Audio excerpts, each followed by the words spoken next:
नमस्कार साथियों। अर्धवार्षिक परीक्षा सेशन 2023 से 24 राजस्थान बोर्ड कक्षा 10वीं के लिए विज्ञान का क्वेश्चन पेपर हम आज लेकर आ चुके हैं। बिल्कुल ऐसा ही क्वेश्चन पेपर आएगा, एकदम वायरल क्वेश्चन पेपर है वो आपका है रहने वाला है। तो चलिए अब इस वीडियो को शुरू करते हैं। सबसे पहले ये देखो क्वेश्चन पेपर है आपको, और 2 घंटे 45 मिनट है आपको टाइम है वो दिया जाएगा।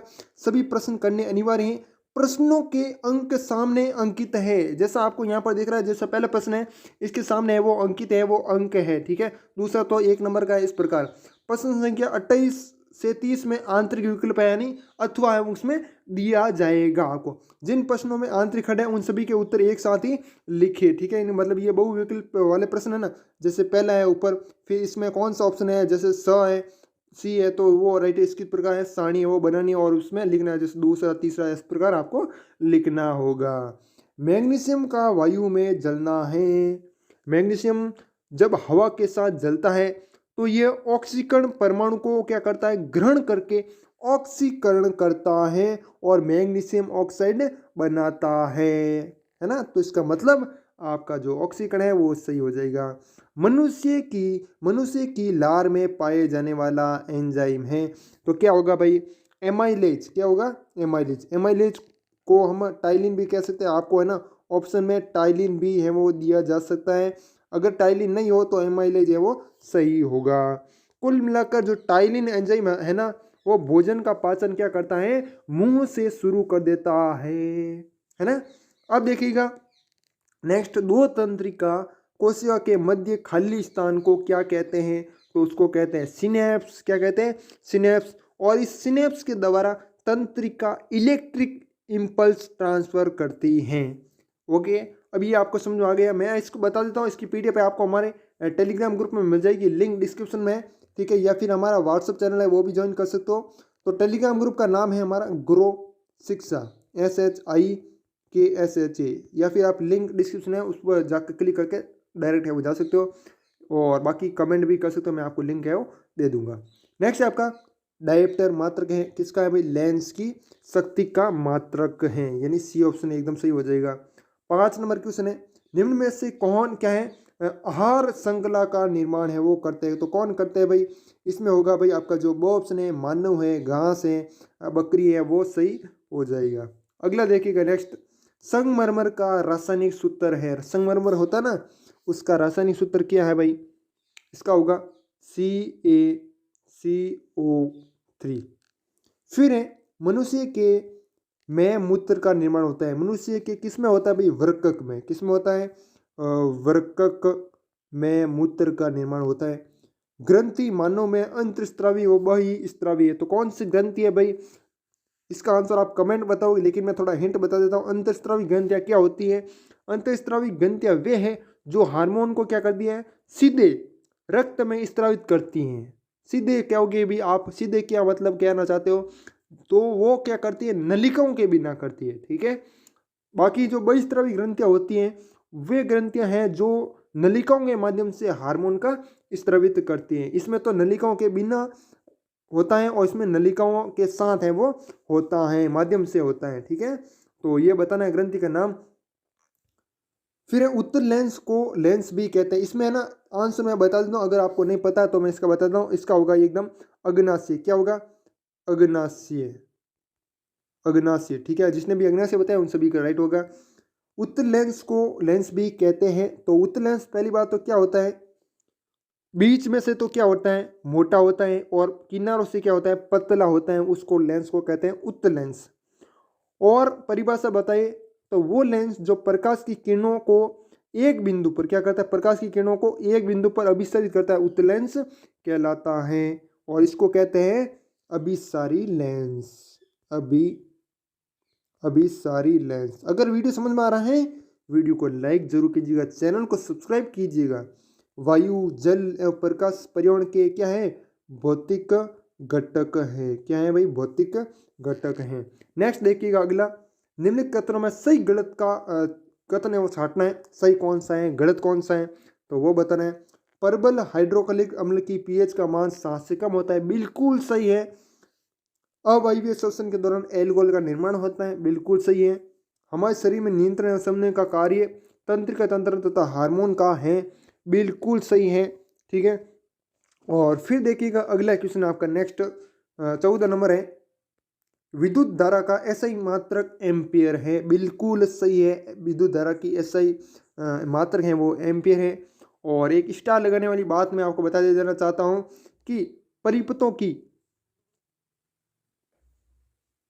जिस यंत्र का उपयोग करते हैं उसे एमीटर कहते हैं। वापस बोल देता हूं एक बार, परिपथों की विद्युत धारा मापने के लिए जिस यंत्र का उपयोग करते हैं उससे आप एमीटर कहते हैं। ठीक है, अगला देखिएगा, फ्रिज में सीएफसी गैस का उपयोग होता है, क्लोरोफ्लोरोकार्बन। बिल्कुल सही है, फ्रिज में होता है। और जो क्लोरोफ्लोरोकार्बन है ना, इससे ओजोन परत को सबसे ज़्यादा गैस है वो होता है, किसको, ओजोन परत को सबसे ज़्यादा अगर कोई नुकसान पहुंचाती है तो वो पहुंचाती है क्लोरोफ्लोरोकार्बन, सीएफसी, जो कि फ्रिज में यूज होती है। ठंडा पानी हम करते हैं ना फ्रिज में। प्रश्न संख्या 16 है, अम्ल व सार में दो अंतर हैं वो लिखने। कितने अंतर लिख, दो अंतर। एक तो आप लिख दोगे अम्ल का स्वाद खट्टा होता है, स्वाद तो आप लिख दोगे, आराम से लिख दोगे। मैं आपको एक अंतर बता देता हूँ, वो भी ट्रिक के माध्यम से। तो जो अम्ल के बारे में अंतर लिखना है तो अंदर याद रखना है, और जो सार होता है उसके बारे में याद रखना है आपको अंतर, तो बेलन याद रखना। ठीक है, अंदर और बेलन याद रह जाएगा, इतना तो याद रख लोगे आप। तो पहले अ का मतलब क्या होता है, अम्ल। हम अम्ल की बात करेंगे, बे मतलब बेस, इंग्लिश में बेस कहते हैं सार को। ठीक है, क्या कहते हैं, बेस, तो बेलन है ना। और अम्ल क्या करता है, न ल मतलब नीले लिटमस को लाल कर देता है। पहले न लिखा हुआ है, नीले को फिर लाल लाल कर देता है। ठीक है, बेलन क्या करता है भाई, ल को न कर देता है, मतलब लाल को नीला कर देता है, याद रह जाएगा। और फिर बात करते हैं, बहुत ही अच्छा उदाहरण है इसका भी, कि अम्ल का पीएच मान है ना वो क्या होता है, 7 से कम होता है, जबकि सार का पीएच मान 7 से अधिक होता है। और जो बीच में होता है 7, वो होता है उदासीन का। किसका होता है, उदासीन का, याद रह जाएगा। बहुत ही अच्छा क्वेश्चन है। प्रकाशानुवर्तन को परिभाषित करना है, ये बहुत ही अच्छा है, आपको पता चल गया। प्रकाशानुवर्तन को परिभाषित करना है तो इसमें लिख दोगे, किसी जीव की ऐसी वृद्धि होती है जो प्रकाश उद्दीपन से प्रभावित होती हैं। ये सबसे ज़्यादा पौधों में देखा जाता है। पौधे के भाग है जैसे तना है, पत्ती है, इन सभी का प्रकाश की ओर गति करना प्रकाशानुवर्तन कहलाता है। इस प्रकाशानुवर्तन का उदाहरण है वो लिखना है, लिख दोगे। परावर्तन की परिभाषा लिखनी है तो इसमें लिख दोगे, जब प्रकाश किसी सतह से टकराकर उसी माध्यम में वापस लौट जाता है जिस माध्यम से वो आया था, तो इसे प्रकाश का परावर्तन या फिर रिफ्लेक्शन कहते हैं। विद्युत शक्ति का मात्रक बहुत ही अच्छा वॉट हो जाएगा, क्या हो जाएगा, वॉट। और फिर देखिएगा अगला क्वेश्चन है, लोहे की वस्तुओं पर पेंट है वो क्यों किया जाता है। आपको पता है, वो लोहे की कोई भी वस्तु होती है आपके घर में देख लें, दरवाजे वगैरह, फाटक वगैरह, तो उन पर जो कि पेंट है वो किया जाता है, कलर है वो किया जाता है। क्यों किया जाता है, क्योंकि जो लोहे की वस्तु होती है ना उन पर वायुमंडल में ऑक्सीजन तथा नमी के कारण क्या लग जाती हैं, जंग है वो लग जाती हैं। फिर इनकी सतह पर पेंट करने से सतह खुली है वो नहीं रहती हैं तथा ऑक्सीजन और नमी के संपर्क में नहीं आती, जिसके कारण जंग है वो नहीं लगती हैं। आश्वित जल विद्युत का चालक क्यों नहीं होता है जबकि वर्षा का जल होता है। क्या होता है भाई, जो आश्वित जल होता है ना विद्युत का चालक नहीं होता है जबकि वर्षा जल होता है, क्योंकि वर्षा के जल में गुलित लवणों के कारण उसमें आयन है वो उपस्थित होते हैं जो उससे विद्युत का सुचालक बनाते हैं, जबकि आश्वित जल में कोई आयन उपस्थित नहीं होते हैं, इसलिए विद्युत का चालक नहीं होता है। ठीक है, यकृत के कार्य लिखने, लिख दोगे। तो एक बात मैं आपको बता देता हूँ फिर से, कोई बात नहीं, ये बता देता हूँ इसका आंसर। प्रोटीन को संश्लेषित करना है, पाचन के लिए आवश्यक जैसे जैव रासायनिक बना लेना। ठीक है, पाचन के लिए आवश्यक जैव रासायनिक बना लेना, ये काम है इसके। फिर पीयूष ग्रंथि को मास्टर ग्रंथि क्यों कहते हैं, बहुत ही अच्छा प्रश्न है, बता दोगे। अपवर्तन का नियम है वो लिखना। इसकी पीडीएफ टेलीग्राम ग्रुप में मिल जाएगी, लिंक डिस्क्रिप्शन में मिल जाएगा। ठीक है, ये फिर आप सर्च कर लेना, गुरु शिक्षा। ठीक है, गुरु SHIKSH। अपवर्तन का नियम लेना, किसी चालक का प्रतिरोध किन किन कारणों पर निर्भर करता है। पारिस्थितिक तंत्र को प्रदर्शित करना है, निम्न अभिक्रियाओं को उधर से समझना है। 4 नंबर का क्वेश्चन है, संयोजन अभिक्रिया, विस्थापन अभिक्रिया, एक क्वेश्चन पक्का आएगा।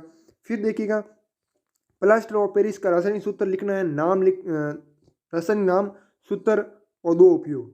ये फिर अथवा में ये भी कर सकते हो, विरेंद्र चूर्ण का रासायनिक नाम, सूत्र, 2 उपयोग, है ना। 5 नंबर का क्वेश्चन है। और फिर है मानव हृदय का संरचना का सचित्र वर्णन करना, आपको चित्र बनाना है, फिर उसके बारे में लिखना है, ठीक है, जो भी धमनियाँ सिरे वगैरह, अथवा में आप लिख दोगे मानव श्वसन तंत्र की प्रक्रिया को सचित्र समझे, जो मानव श्वसन तंत्र है उसको समझाना है, ठीक है। तो जो अच्छा लगे वो आप समझा दोगे। बाकी यही कुछ वीडियो था जो कि मैंने आपको पूरा विस्तारपूर्वक है वो बता दिया है, और भी मैं आपके लिए क्वेश्चन पेपर है वो लाऊंगा इसी चैनल पर। तो बाकी मिलते हैं किसी नेक्स्ट वीडियो में, तब तक के लिए जय हिंद, जय भारत, वंदे मातरम।